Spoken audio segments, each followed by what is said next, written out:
اللهم صل على سيدنا ومولانا محمد أفضل صلواتك بعدد معلوماتك وبارك وسلم وصل عليه. بسم اللہ الرحمن الرحیم. عزیز طلباء کرام، امید ہے انشاءاللہ العزیز آپ سب خیر و عافیت کے ساتھ ہوں گے. جامع السنن الترمذی جلد ثانی کے ابواب صفت الجنہ کے ایک اور باب ما جاء مال ادنا اہل الجنت من الکرامت کے ساتھ اللہ جل شانہ کے فضل و کرم سے ایک مرتبہ پھر آپ حضرات کی خدمت میں حاضر ہونے کا موقع ملا. عزیز طلباء کرام، بحمد اللہ تعالی آج ہمارا سبق نمبر 237 ہے. تو بڑھتے ہیں اپنے سبق کی طرف.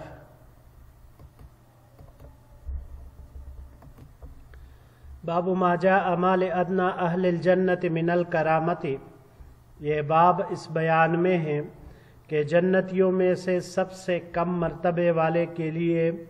جو اعزاز اور اکرام ہوگا اس کے بیان میں. وبه قال حدثنا سويد بن نصر قال حدثنا ابن المبارك قال حدثنا رشدين بن سعد قال حدثني عمرو بن الحارث عن دراج عن ابي الهيثم عن ابي سعيد الخدري رضي الله تعالى عنه قال. ہمیں روایت کی سوید بن نصر نے، انہوں نے روایت کی عبداللہ ابن المبارک سے، انہوں نے روایت کی رشدین بن سعد سے، انہوں نے روایت کی عمرو بن الحارث سے، انہوں نے دراج سے، انہوں نے ابو الہیثم سے، انہوں نے حضرت ابو سعید خدری رضی اللہ تعالی عنہ سے، انہوں نے فرمایا قال رسول اللہ صلی اللہ علیہ وسلم،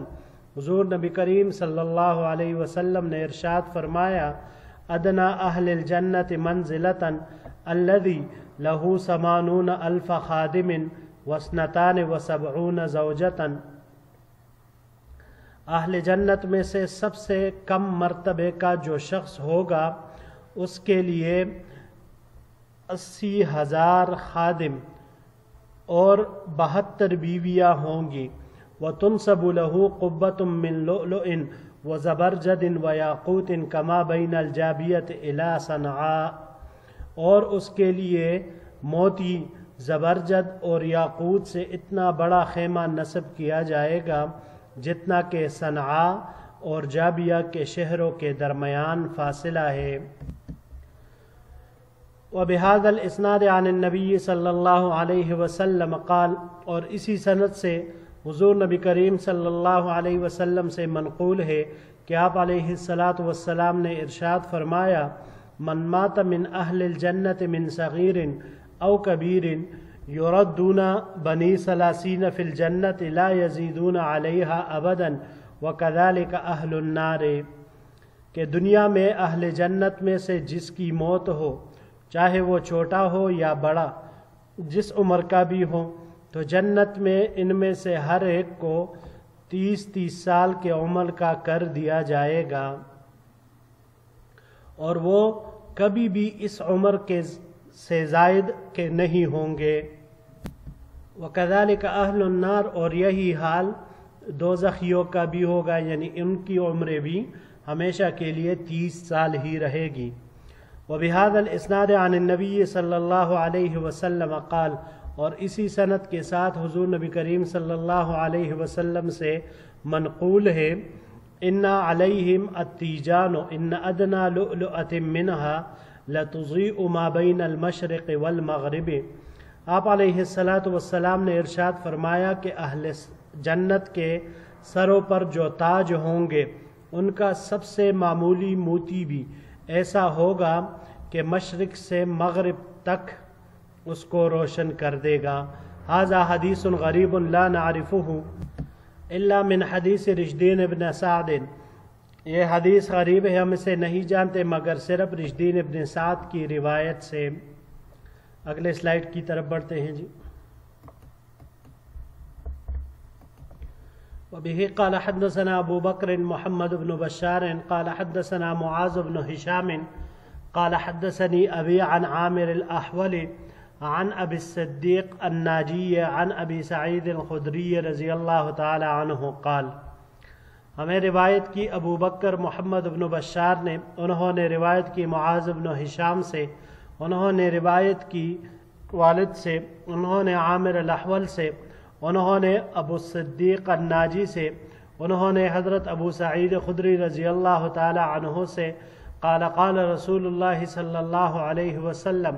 ابو سعید خدری رضی اللہ تعالیٰ عنہ نے فرمایا کہ حضور نبی کریم صلی اللہ علیہ وسلم نے ارشاد فرمایا،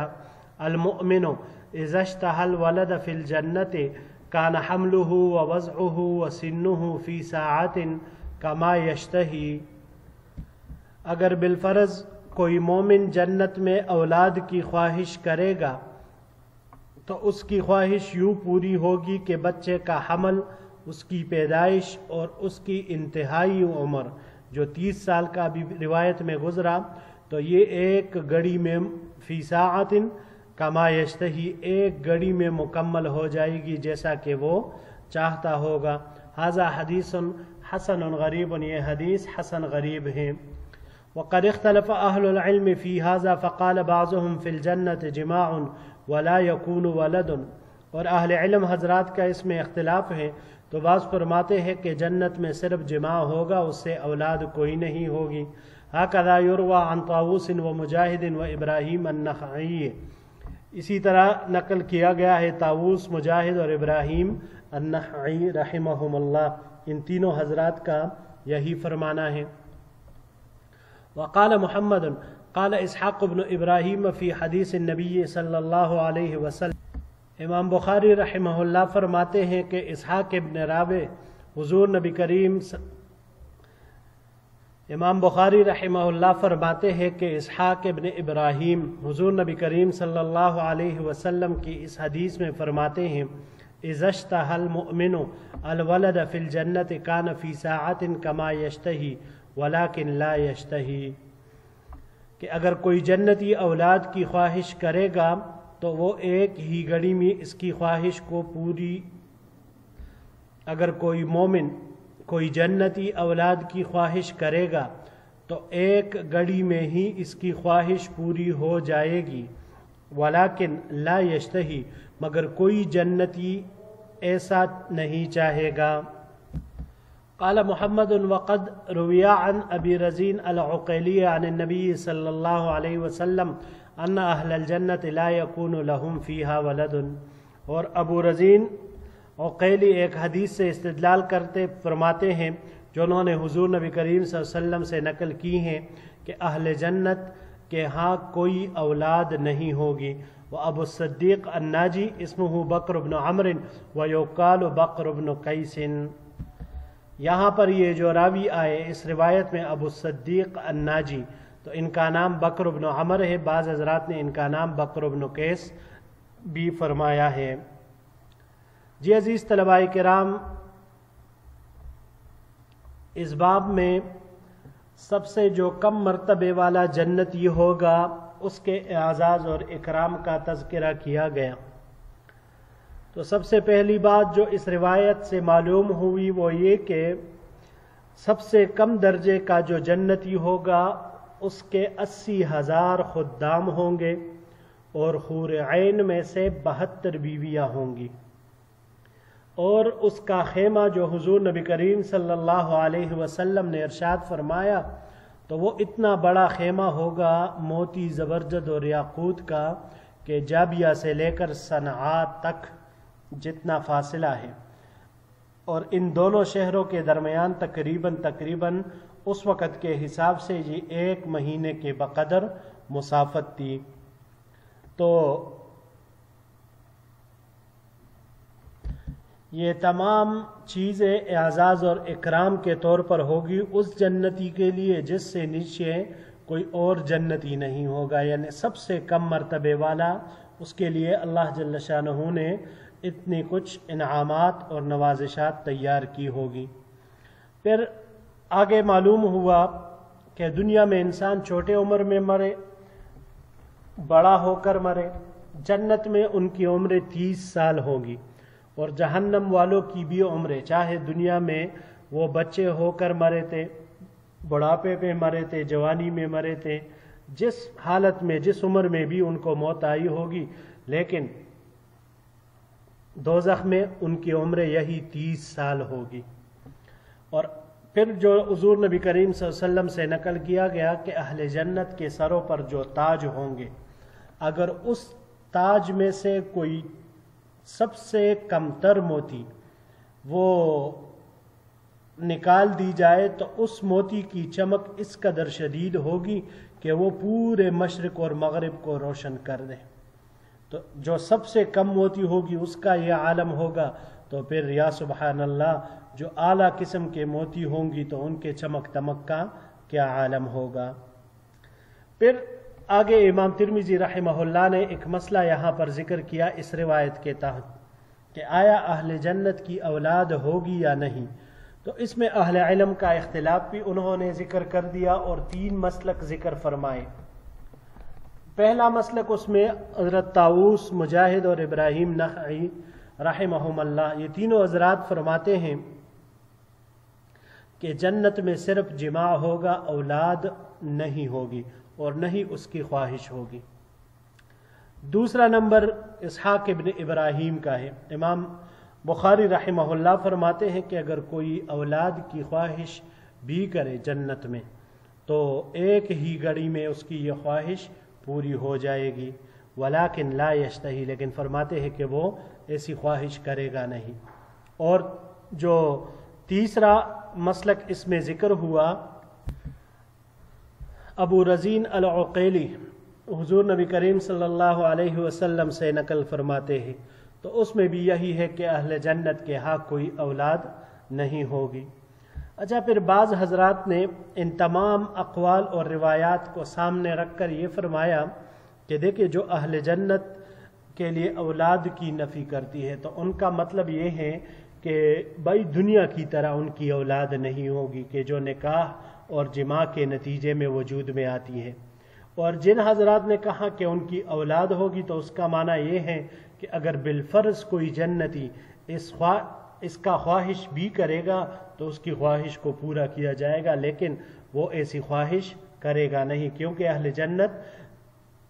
کی ہر خواہش اور تمنا کو تو فی الفور پورا کر دیا جائے گا، وہاں پر ان کو ہر چیز پہلے سے میسر ہوگی، تو مزید کسی چیز کی خواہش اور طلب ان کے دل میں نہیں آئے گی۔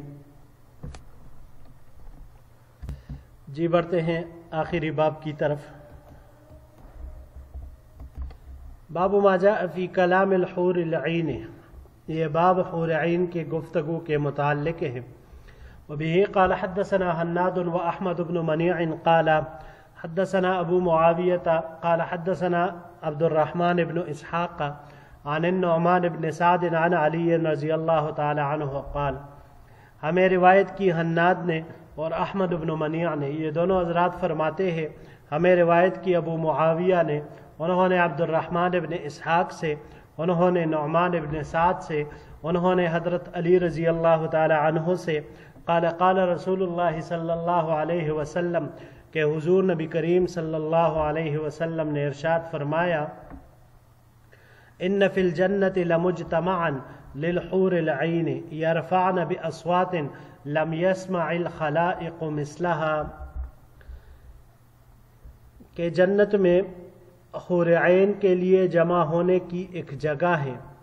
جہاں وہ سیر و تفریح اور آپس میں ملنے کے لیے جمع ہوتی ہے، تو وہاں وہ ایسی بلند آواز سے گیت گاتی ہے کہ مخلوقات میں سے کبھی بھی کسی نے ایسی آواز نہیں سنی ہوگی۔ یقولنا نحن الخالدات فلا نبید ونحن الناعمات فلا نبأس، وہ حور عین کہتی ہیں ہم ہمیشہ رہنے والی ہے، کبھی فنا نہیں ہوگی، وَنَحْنُ النَّاعِمَاتُ فَلَا نَبْأَسُ، اور ہم ناز و نعمت میں پلنے والی ہے، کبھی کسی چیز کی محتاج نہیں ہوتی، وَنَحْنُ الرَّاضِيَاتُ فَلَا نَسْخَطُ، اور ہم اپنے پروردگار یا اپنے شوہروں سے خوش رہنے والیاں ہیں، ہم ان سے کبھی ناراض نہیں ہوتے۔ طوبیٰ لمن کان لنا وَكُنَّا لَهُ، خوشخبری ہے اس شخص کے لیے جو جنت میں ہمارے لیے ہے اور ہم اس کے لیے ہیں۔ وفی الباب عن ابی ہریرہ وابی سعید وانس، حدیث علی حدیث غریب۔ اس باب میں حضرت ابو ہریرہ، ابو سعید اور حضرت انس رضی اللہ تعالی عنہ مجمعین سے روایات مروی ہے۔ حضرت علی رضی اللہ تعالی عنہ کی یہ حدیث غریب ہے۔ جی عزیز طلباء کرام، حوروں کے نغموں کے بارے میں یہاں پر اس روایت میں ذکر ہے کہ ایک مخصوص جگہ پر جہاں حوریں جمع ہوتی ہے اور وہ بلند آواز سے نغمے اور گیت گاتی ہیں، تو ان کی آواز ایسی خوبصورت، ایسی میٹھی اور لذیذ ہوگی کہ جنت والوں نے اس سے پہلے کبھی ایسی آواز نہیں سنی ہوگی۔ اور ان کا ترانہ کیا ہوگا؟ تو یہی نحن الخالدات فلا نبید ونحن الناعمات فلا نبأس ونحن الرازیات فلا نسخط طوبى لمن كان لنا وكنا له۔ یہ وہ بار بار دہرائے گی کہ ہم ہمیشہ رہنے والی ہیں، کبھی بھی ہم پر پناہ نہیں آنے والی۔ وَنَحْنُ النَّاعِمَاتُ فَلَا نَبْأَسُ، ہم ناز و نعمت میں پلنے والی ہیں، کبھی کسی چیز کی محتاج نہیں ہوتے۔ وَنَحْنُ الرَّازِيَاتُ فَلَا نَسْخَطُ، راضیات اس میں دو احتمال ہیں، یا تو اپنے رب کے دین پر راضی، یا اپنے شوہروں سے ہم ہمیشہ کے لیے خوش رہنے والیاں ہے، خوش ان سے راضی ہے، کبھی بھی ان سے ناراض نہیں ہوتی۔ طوبیٰ لمن کان لنا وکننا لہ، اور پھر آخر میں فرماتی ہے کہ خوشخبری ہے اس شخص کے لیے جو جنت میں اللہ نے ہمارے لیے داخل کیا ہے اور ہمیں اس کے لیے بنایا ہے۔ اللہ جل شانہ ہم سب کے نصیب میں مقدر فرما دے، آمین یا رب العالمین۔ جی عزیز طلباء کرام، یہی تک ہمارا آج کا سبق تھا۔ انشاءاللہ العزیز زندگی رہی تو اگلے درس میں ایک نئے باب کے ساتھ پھر آپ کی خدمت میں حاضر ہوں گے۔ السلام علیکم ورحمۃ اللہ وبرکاتہ۔